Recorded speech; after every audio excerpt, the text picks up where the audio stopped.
Muito bem, estamos chegando com mais um vídeo para a gente debater, discutir temas relacionados à nossa política. Sabemos que algumas pessoas não gostam da política, né? O povo brasileiro tem evitado a discussão do debate político, até com certa razão, a desconfiança da classe brasileira, do povo brasileiro, aliás, em relação à classe política do nosso país. Mas a política, ela faz parte, ela está, na verdade, ela é inerente ao processo da democracia e da vida de cada um de nós. E a política, no meu ponto de vista, ela é boa. Eu gosto da política. A política ela não se torna boa quando a gente passa a criar os chamados viés ideológicos. Ou seja, quando a gente toma certos partidos, quando a gente segue, digamos assim, emocionalmente, cegamente, determinadas linhas de pensamento, linhas ideológicas, sem discutir a razão. O debate da política é importante, desde que a gente procure buscar informações, buscar o conhecimento e discutir a política de forma consciente. E eu gostaria de, nesta ocasião, neste vídeo, falar a respeito da economia. Falar, no caso, do desenvolvimento econômico.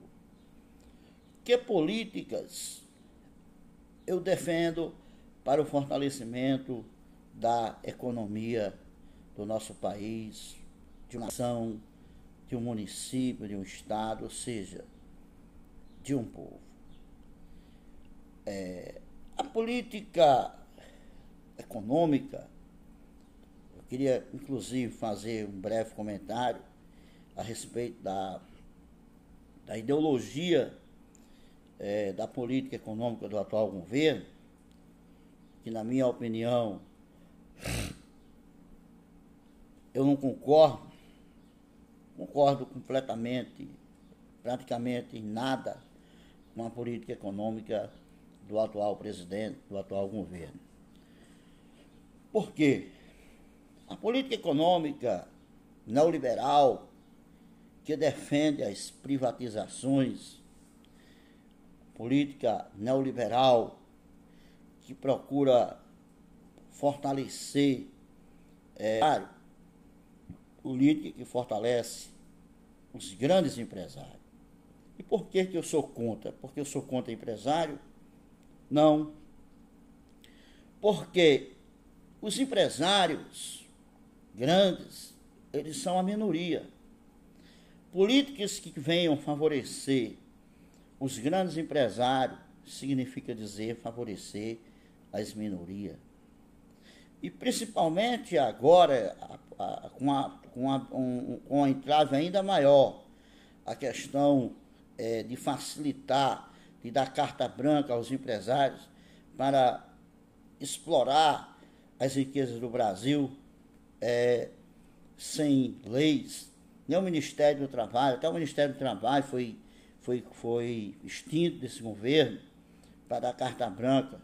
Então ele quer gerar subemprego, uma política onde ele quer gerar empregos onde as pessoas não tenham direitos, onde os empresários vão ser beneficiados, porque eles vão agora ter suas vidas facilitadas. E o trabalhador, né, como é que fica? Nós vamos ter, na verdade, um sistema de relação de trabalho onde o trabalhador vai ser considerado tipo trabalho escravo. E que política eu defendo para termos uma economia forte e com distribuição de renda? Principalmente a reforma agrária, uma reforma agrária justa, onde possa ser entre a população. Aí sim, uma reforma agrária bem feita, uma reforma agrária justa, né? Onde os produtores possam realmente serem, na verdade, os responsáveis pela a produção dos produtos, tanto na questão da agricultura como na questão da agropecuária, produzindo a fruticultura irrigada, explorando, evidentemente, o que tem melhor no território brasileiro. Reforma agrária, como no caso aqui do Rio Grande do Norte, onde nós temos a barragem de Santa Cruz, fazendo uma adutora dessa barragem pela Chapada do Apodi, irrigando essas terras e fazendo a distribuição destas terras, dando ao produtor total assistência técnica, tecnologia, com agrônomo, para a produção de frutas, para a produção de legumes, o milho, o feijão, por essa chapada do Apodi, através da água trazida pela adutora da barragem do Santa Cruz. Seria um impacto muito forte na economia. Nós iríamos produzir recursos do governo, políticas do governo, para fortalecer a economia, com distribuição de renda. Não era entregar a produção para os grandes empresários, para os grandes empresários fazerem dos trabalhadores brasileiros tipo escravos. Reforma agrária é uma política econômica muito, muito forte. Vai fortalecer a economia e vai distribuir a renda. Por quê? Porque a produção não vai passar pelas mãos apenas de um pequeno grupo. A produção dos produtos da agricultura vai passar pela mão de vários produtores. Então aí é onde está a questão. A renda está sendo distribuída. São várias pessoas que vão produzir, receber o seu pedaço de terra, vai ter sua terra irrigada e assim produzindo os produtos, né, que aquela região precisa, tanto para o mercado interno como também para a exportação. Mas para isso precisa do apoio do governo. Evidentemente que o governo precisa dar esse apoio aos produtores e o governo tem que ter também participação, evidentemente, nesses lucros. Aí nós vamos conseguir, ao mesmo tempo, fortalecer a economia e vamos conseguir também distribuir renda, e aí vamos ter uma sociedade mais justa. Reforma agrária é um ponto fundamental para o grande progresso, desenvolvimento econômico. Sem a reforma agrária, nós não vamos conseguir fortalecer nossa economia.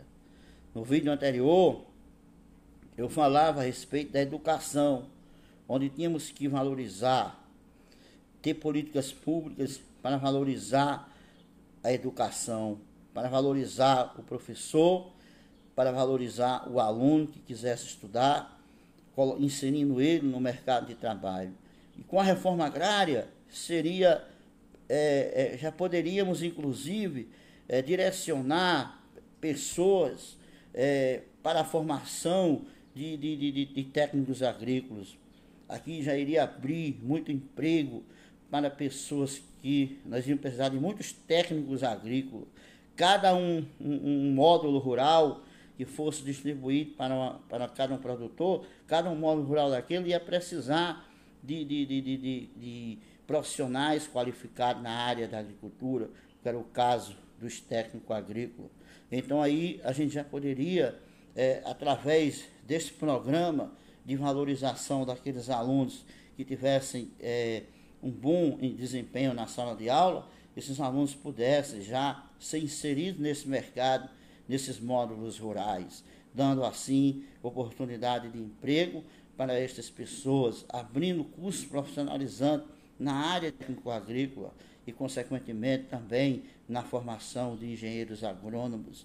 Enfim, seria um grande processo de desenvolvimento no setor do agronegócio. Mas, infelizmente, a nossa classe política não entende assim. E assim ela quer partir para o lado das privatizações, para o lado dos grandes latifundiários, dos grandes proprietários, concentrando a renda, favorecendo o trabalho escravo. Então, eu sou contra esta política neoliberal, né? E com a produção agrícola da fruticultura irrigada, com a produção de frutas, né? Acerola, manga, né? Uva, já poderíamos aí criar estatais para a produção de suco. Criaríamos várias estatais para produzir suco, produzir o vinho, né? Fortalecendo assim o poder do Estado. Aí sim nós íamos ter um Estado forte. São com políticas públicas deste tipo, desta forma, que nós podemos colocar o nosso país como uma grande potência no mundo. Mas não com esta política neoliberal de privatizações. Eu sou o contrário. Antes, pelo contrário, é fortalecer as nossas empresas estatais e fazer a reforma agrária e criar novas empresas estatais que venham realmente dar lucro ao Estado, fortalecer o poder do Estado e não somente isto, ter uma economia forte com distribuição de renda, com cada cidadão brasileiro ganhando bem para que possam viver bem e não concentrando a renda nas mãos de um pequeno grupo e deixando a maioria à mercê do trabalho escravo. Aqui eu quero encerrar, finalizar este vídeo, e em outra oportunidade eu irei gravar outro vídeo dando sequência a essa questão da política econômica, porque nesse caso a gente falou referente à questão do agronegócio, e o agronegócio também está ligado à indústria também, porque a matéria-prima, evidentemente, das indústrias, grande dela vem do agronegócio. Aí depois nós vamos falar sobre os recursos minerais, enfim. Então aqui eu agradeço a participação, a compreensão, a atenção de vocês. Vocês me ajudem neste canal, porque aqui a gente está discutindo o desenvolvimento do Brasil.